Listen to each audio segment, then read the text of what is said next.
Hello viewers, আসসালামু আলাইকুম। উইন্ডারআইটির পক্ষ থেকে সকলকে স্বাগতম। আমরা মাইক্রোসফট ওয়ার্ডের বিভিন্ন টিউটোরিয়ালগুলো দেখতেছিলাম। আজকে আমরা শিখব ইনসার্ট মেনু। ইনসার্ট মেনু ধরলে আমাদের যে ট্যাবগুলো আসে আমরা পর্যায়ক্রমে প্রত্যেকটা জিনিস শেখার চেষ্টা করব।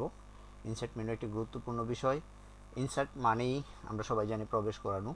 এখানে আমরা অনেক কিছু প্রবেশ করাইতে পারি যেগুলো আমাদের আসলে অটোমেটিকলি কাজ করবে। বিশেষ করে সবগুলো আমাদের ইনসার্ট করব বিভিন্ন ফোল্ডার থেকে বিভিন্ন কিছু ইনসার্ট করব। তো ইনসার্টের মধ্যে প্রথম যেমন এখানে আছে পেজ বিষয়ক, cover page, blank page, page break করা, টেবিল ইনসার্ট করা, ছক করার জন্য যে গুরুত্বপূর্ণ কাজগুলো সেটা table insert, picture, shape, icon, 3D, smart, chart, screen সবগুলোই আমাদের খুব গুরুত্বপূর্ণ। অ্যাডঅনস এগুলো সবগুলোই আছে। Wikipedia, line, bookmark, cross reference, comment, header, footer, page number, text box সবগুলোই আমরা ইকুয়েশন, সিম্বলস, মানে সবচেয়ে বেশি গুরুত্বপূর্ণ বিষয়গুলো ইনসার্ট করতে হবে।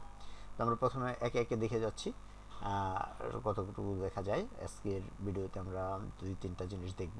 ইম্পর্টেন্ট পেজ, কভার পেজ যেটা আমরা নিউ থেকে করেছিলাম, নিউ আছে, ফাইলের নিউ আছে। এখান থেকে আমরা যে কোনো একটা থিসিস কিংবা বুকলেটের বা বুকের একটা কভার পেজ নিতে পারি, যেটা আমাদের পছন্দ সেই অনুসারে আমরা এখান থেকে ডিজাইনগুলো নিয়ে নিতে পারি। আরও যদি কোনো ডিজাইন দরকার হয় তাহলে মোর পেজে গিয়ে আমরা আরও বিভিন্ন ডিজাইন খুঁজে নিতে পারবো এবং কালার করতে পারবো, কালার চেঞ্জ করেও নিতে পারবো। তো একটা ডিজাইন আমরা নেই, যে কোনো একটা ডিজাইন নিলাম। এই একটা বুকলেটের দুইটা পার্টে আমরা এই পার্টেও লিখতে পারি, এই পার্টেও লিখতে পারি। এখানে ক্লিক করে আমরা লিখতে পারি। আমরা কিন্তু এই জিনিসগুলো টেক্সট বক্স দিয়ে বানাতেও পারি। পরবর্তীতে আমরা বুকলেট নিজেরা বানাবো। এখানে যে কোনো টেমপ্লেট আছে, আমাদের যদি খুব ইমার্জেন্সি কিংবা দরকার হয় তাহলে আমরা খুব সহজে এটাকে নিয়ে নিব। আমরা নিজেরা নিয়ে নেব। কিন্তু টেক্সট বক্স দিয়ে আমরা বানাতেও পারি। আমাদের ইনসাইডে টেক্সট বক্স আছে এবং সেটা দিয়ে আমরা বানানোও শিখবো। যদি এইখানের পছন্দ হয় তাহলে তো নিয়ে নিব, আর যদি পছন্দ না হয় তাহলে কাস্টমাইজ করার জন্য আমরা নিজেরা বানাবো, নিজেরাও বানাতে পারবো। ঠিক আছে, এইটুকু তাহলে ইনসার্ট বক্স। ব্ল্যাঙ্ক পেজ, আমার একটা পেজ যদি আমাদের লেখা থাকে, সেই পেজটা থেকে যদি আমরা মনে করি যে না আরেকটা পেজ দিব, এই পেজে কাজ করব না, আরেকটা পেজে আমরা নিচের পেজে যাব, তাহলে আমরা সেই কাজটাকেই করতে পারি সহজে। এই পেজ ব্রেক দিয়ে আমরা সেটাকে নিয়ে নিতে পারি। যেমন আমরা এখানে পেজ আছে আমাদের, এখানে আমাদের পেজ আছে 4টা। আমরা নিচে আরেকটা পেজ চাই, তখন আমরা কি করব, এখানে যাই আমরা আরেকটা পেজ দিলে আমাদের নিচের পেজটা চলে আসবে। ইনসার্ট পেজ, ব্ল্যাঙ্ক পেজ, এই যে আরেকটা সাদা পেজ চলে আসছে। এই আবার সাদা পেজটাকে রাখবো না, মুছে ফেলবো। তাই বলে কার্সর যদি এরকম উপরে থাকে তাহলে ডিলেট চাপবো, আর যদি কার্সর আমাদের নিচে থাকে তাহলে ব্যাক স্পেস চাপবো। ব্যাক স্পেস চাপলেও কার্সর উঠে যাবে, আর এটা চাপলেও আমাদের কার্সরটা চলে আসবে। তো এভাবে আমরা সবটা কি ইনসার্ট একটা ব্ল্যাঙ্ক পেজ করতে পারি। ব্ল্যাঙ্ক পেজ গেল। পেজ ব্রেক, আমাদের যদি মনে হয় কোনো জায়গার থেকে পেজটাকে ব্রেক করে ফেলবো, যেমন এই যে ইবনি থেকে আমরা আরেকটা পেজে নিয়ে যাব। ইনসার্টে যাইয়া আমরা পেজ ব্রেকে ক্লিক করলে এটা আরেকটা পেজে চলে যাবে। আরেকটা পেজে চলে আসছে ইভন। এটা হলো আমাদের আরেকটা পেজ, এটা আরেকটা পেজ তৈরি হয়ে গেছে। আমরা অন্য একটা পেজে নিয়ে যেতে পারি এটা পেজ ব্রেক দিয়ে। আর পরবর্তীতে আরেকটা আছে আমাদের টেবিল। টেবিলটা খুব গুরুত্বপূর্ণ লাগে আমাদের সহজেই।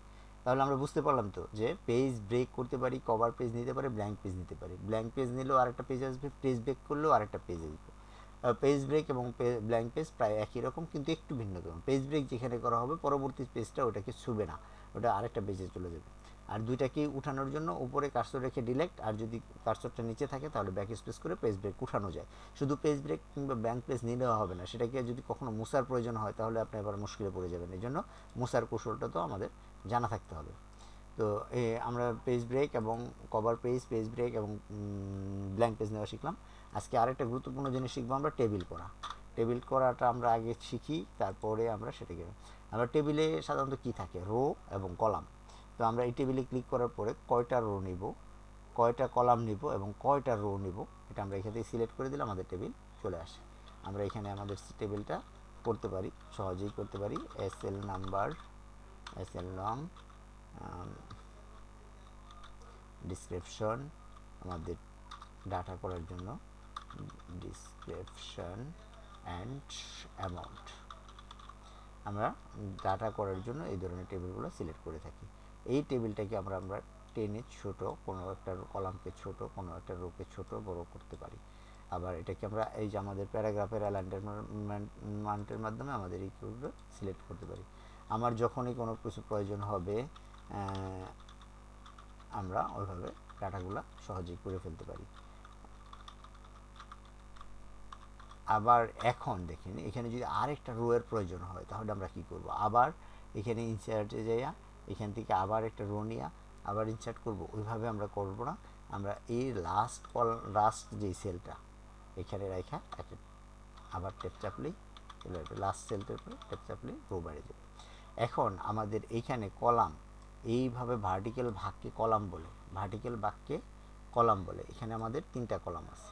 আর হরিজন্টালি যে ভাগটা সেটাকে আমরা রো বলি।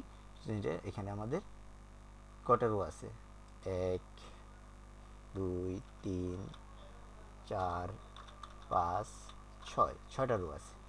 আর প্রত্যেকটা রো এর এক একটা বক্সকে বলা হয় সেল। এই জিনিসটা খুব ভালো করে মনে রাখবেন। ভার্টিক্যাল ভাগকে কলাম বলা হয়, হরিজন্টাল ভাগকে রো বলা হয়। প্রত্যেকটা ভাগের পরে যে ঘরগুলো তৈরি হয়েছে, খোপগুলো তৈরি হয়েছে, এগুলোকে বলা হয় সেল। তাহলে আমরা এইভাবে সেল ইনসার্ট করতে পারবো, কলাম ইনসার্ট করতে পারবো এবং রো কলাম সবটাই ইনসার্ট করতে পারবো। আমাদের এইটুকুর মধ্যে থাকছে আমাদের রো কলাম ইনসার্ট। আমরা পরবর্তীতে সেল কীভাবে ইনসার্ট করব, কীভাবে একটা রো মিডলে ইনসার্ট করব এবং কীভাবে আমরা ওটাকে সুন্দর করে সাজাতে পারবো সেটা দেখব। তো আজকে থাকবে আমাদের এই পর্যন্তই।